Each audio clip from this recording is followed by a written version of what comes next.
भाजपा जहाँ 400 पार कह रही थी, वहाँ 400 पार तो आई नहीं। 240 पर अकेले दम पर आ गई है। जिस तरह से 400 पार का नारा था नहीं पहुंच पाई। अरे माना हम हार गए, लेकिन ईवीएम बदनाम नहीं है साहब।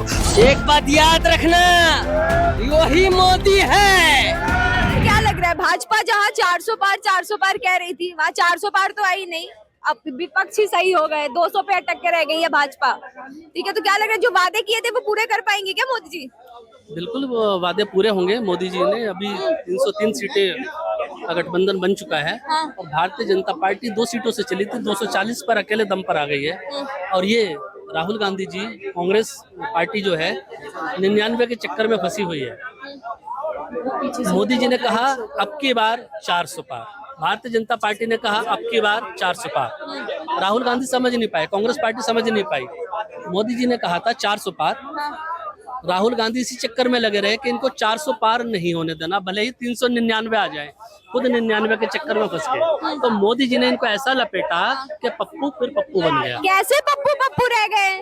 पप्पू तो आगे निकल गए। एक गरीब काम पे निकलता है तो सवेरे सोचता है मैं 500,000 ले आऊंगा, लेकिन मिलते नहीं है ना, वो उसकी किस्मत मेहनत से मिलते हैं। तो जो ही सिस्टम ऐसा होता है कि मेहनत से मिलते हैं ना, तो इनने कोशिश करी विपक्ष ने, तो विपक्ष तो वहीं लपट गया कि मोदी की 400 पार में ही वहीं फंस गया।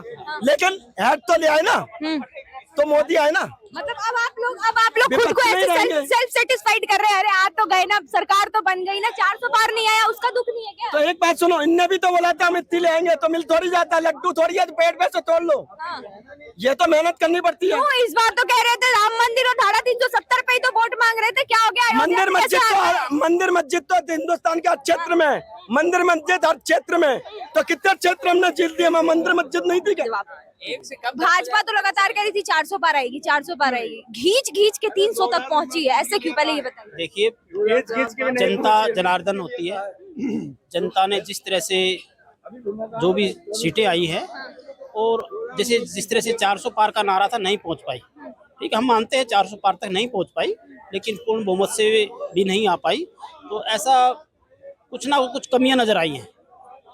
ठीक है, कुछ ना कुछ कमियां हैं। कमी भाजपा तो लगा। देखिए, हम भी देखिए, मैं कहता हूं अगर देखिए हमारी देश की जो जनता है, उनको लोकतंत्र है, हमारा देश है, और हर चीज को, हर आदमी को अपनी बात कहने का, अपनी वोट डालने का, अपनी विचारधारा रखने का पूरा सबको अपना अधिकार होता है। लेकिन जो 400 पार का नारा था, इससे आहत भी है, पार्टी भी आहत है, और माननीय मोदी जी भी आहत है। बताइए सर 1 मिनट, मैं आपको काउंटर करूंगी यहाँ पे। सर, जब भाजपा कह रही थी राम मंदिर, धारा 370 लगातार काफी ज्यादा ट्रेंडिंग में चल रहा था, और जहाँ राम मंदिर बना वहाँ देखिए विकास का काम हुआ। धारा 370 हटी बहुत अच्छा था, राम मंदिर बना बहुत ही अच्छी बात थी। और राम मंदिर का निर्माण तो ये बहुत पहले भी हो जाना चाहिए, लेकिन जिस तरह से माननीय मोदी जी आए, राम मंदिर का निर्माण हुआ। ऐसा कैसा विकास हुआ कि सुपड़ा ही साफ हो गया हुआ? सुपड़ा कहाँ साफ हुआ? इस तरह की बातें ना करें, सुपड़ा साफ नहीं हुआ। अभी सरकार बनने जा रही है, माननीय नरेंद्र मोदी जी की सरकार बनने जा रही है।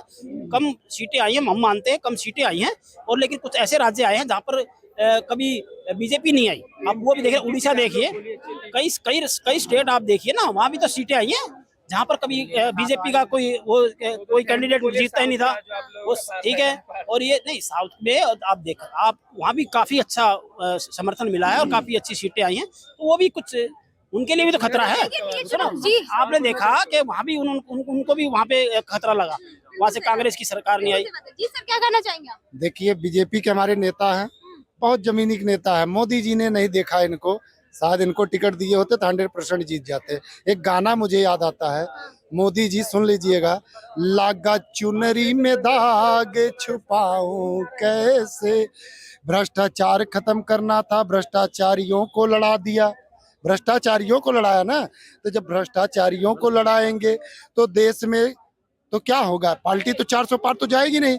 देश की ईमानदार जनता, प्रभु श्री राम के आदर्श पे चलने वाली जनता, सनातन धर्म को मारने वाली भारत की धरती, तो इनको रिजल्ट दे दिया।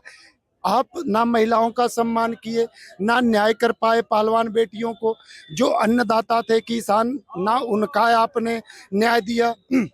850 किसानों हमारी बात पूरी होनी, हमारी बात पूरी है। जवाब नहीं देंगे 400 पार का। जहाँ जहाँ राम के चरण परे, जहां जहां प्रभु श्री राम के चरण पड़े वहां सत्य की जीत हुई, इंडिया की जीत हुई और अहंकार का वहां पर हार हुई। और आज अगर भारतीय जनता पार्टी में ऐसे ईमानदार हारी तो नहीं है। हारी है। जहां 300 अकेल आता था, जहां 300 अकेल आता था, अकेल मोदी होते थे, 38 दलों के साथ थे। अगर कार्यकर्ता का सम्मान होता तो आज 400 पार कर सकते थे, लेकिन उनको तो भ्रष्टाचारी चाहिए थे। जिनको देश से खत्म करना था वो भ्रष्टाचारियों को मौका दे दिए, ठीक है। और आज इंडिया का विश्वास बढ़ा है और इंडिया का जनाधार बढ़ा है। ये कहते हैं अयोध्या, अरे माना हम हार गए, लेकिन ईवीएम बदनाम नहीं है साहब। हमने ईवीएम को और जनता ने जो मतदान किया, जो जनादेश किया, उसका सम्मान करते। अयोध्या, अमेठी हम छोड़ के भागेंगे नहीं। अमेठी में स्मृति दीदी ने कहा बेटी की या बहना की अगर उठती है तो अर्थी उठती है। राहुल भैया 5 साल में ही छोड़ के भाग गए अमेठी। हम यूपी छोड़ के भागने वाले नहीं है। हमने केरल में भगवा लहराया, हमने उड़ीसा में भगवा लहराया। अरे भैया, जिन्होंने 70 साल देश के ऊपर राज किया, 10 साल सत्ता रहने के बाद भी मोदी जी का बाल भी बांका नहीं कर पाए।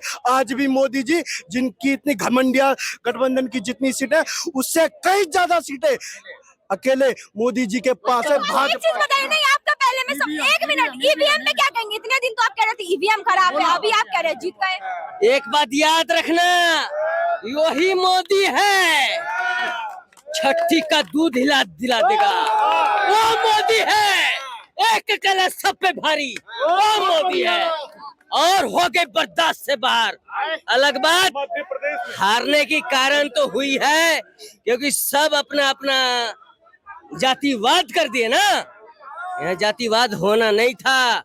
मोदी को जिताने में बहुत बड़ी गड़बड़ी हुई है। क्या गड़बड़ी हुई? अब आपको लग रहा है क्या विपक्ष वाले हैक कर लिए हैं? जातिवादी हो गया, इसलिए मोदी जी का हार हुई है। बस यही मैं कहना चाहता हूँ। और ये बोल रहे हैं कि ईवीएम हारी नहीं। आइए इधर, आपको मैं सामना करता हूँ कि कैमरामैन फोकस करो इनको, ये चेहरा को भूलना मत। ये प्रवक्ता है, मैं तो आम आदमी हूँ, ये प्रवक्ता है।